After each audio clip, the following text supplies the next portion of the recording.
Hello everybody, welcome to BeyondTheBoards Medical Question Bank. And today we have a cardiology/embryology question. You can pause the video and try to answer it yourself, but I'm just going to summarize the key points.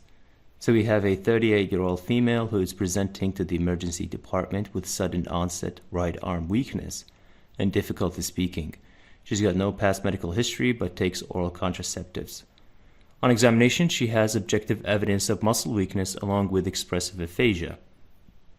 Expressive aphasia is also called non-fluent aphasia or Broca's aphasia, which usually occurs due to injury to Broca's area within the frontal lobe. In this type of aphasia, the patient is unable to talk, but they know what they want to say. Sort of like having a word at the tip of your tongue, but just can't bring it to mind. Only this happens with every word.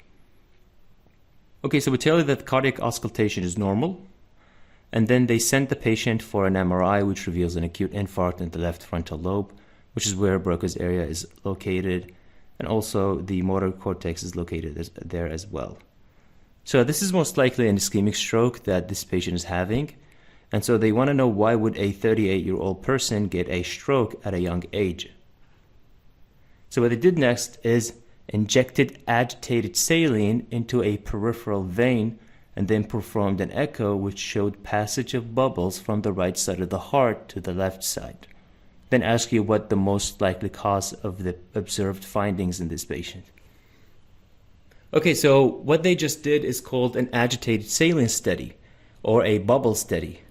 It's basically when you inject saline in a patient's vein, but that saline is mixed with 1 to 2 milliliters of air by a certain method. So it creates micro bubbles within the saline.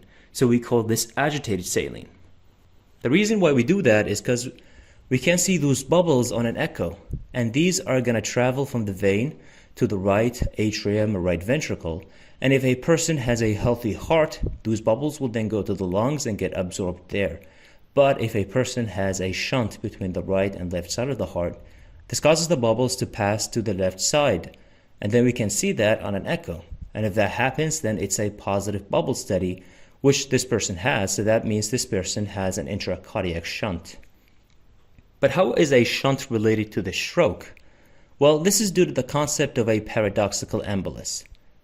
So that means when they develop clots in the veins of their legs and that clot gets lodged off and travels towards the right atrium, instead of going to the pulmonary circulation, causing either a pulmonary embolus or just getting resorbed there, it passes through the shunt and goes into the left side of the heart.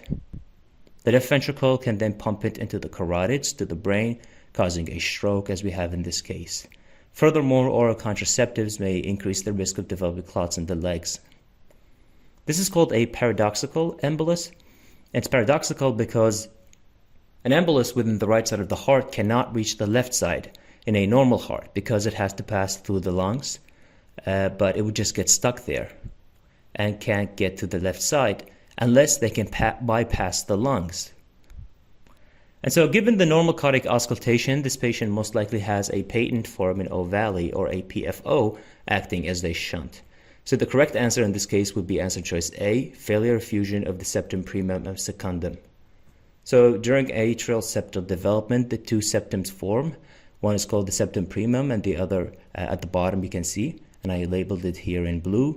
And the other one is called the septum secundum at the top, and I labeled it here in red. The septum secundum will grow so that it covers the ostium secundum, which is the hole you can see in the upper part of the septum primum.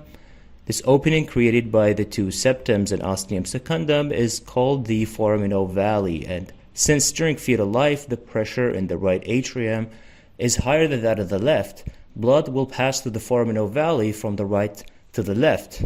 So the septum primum will act like a one-way valve, allowing blood to flow from the right atrium into the left atrium, as you can see in this demonstration. So this right to left shunting continues until we are born, and after we take our first breath, the lungs will be cleared from the fluid, reducing the pulmonary resistance and lowering the pressure within the right side of the heart, making it lower than that of the left. So blood will then try to go from the left atrium to the right atrium. But because the septum primum is acting as a one-way valve, this won't allow the blood to move in that direction.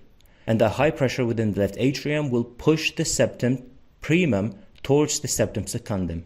and eventually causing them to fuse with one another, sealing off the foramen ovale. If these two septums fail to fuse with one another, then this person would have a patent foramen ovale, which is estimated to be present in 25% of the population. And that's why answer choice A is the correct answer choice. Now I'll explain briefly the wrong answer choices. So answer choice B is underdevelopment of the septum secundum. Now this would cause an atrial septal defect. And although this could cause a paradoxical embolus, it would cause a wide fixed splitting of the second heart sound on cardiac auscultation. But we don't have that in here, so it's the incorrect answer. Answer choice C is incomplete closure of the interventricular foramen. This would cause a ventricular septal defect, but again, it would cause a hollow systolic murmur, and it is rarely associated with paradoxical emboli, so it's also incorrect. Answer choice D is failure of the aorticopulmonary septum to spiral. This would cause transposition of the great arteries, which is a cyanotic congenital heart disease. This would present in infancy and would most probably require surgery at an early age, so it's unlikely to be newly diagnosed in a 38-year-old woman. So answer choice D is also incorrect. Answer choice E is persistent channel between the aorta and pulmonary artery. This is referring to a patent ductus arteriosus, which would cause a continuous machine-like murmur, which we don't have here, and it is unlikely to cause a paradoxical emboli, so that's also incorrect. Thanks everybody for watching this video. I have made other videos explaining cardiac embryology and congenital heart diseases.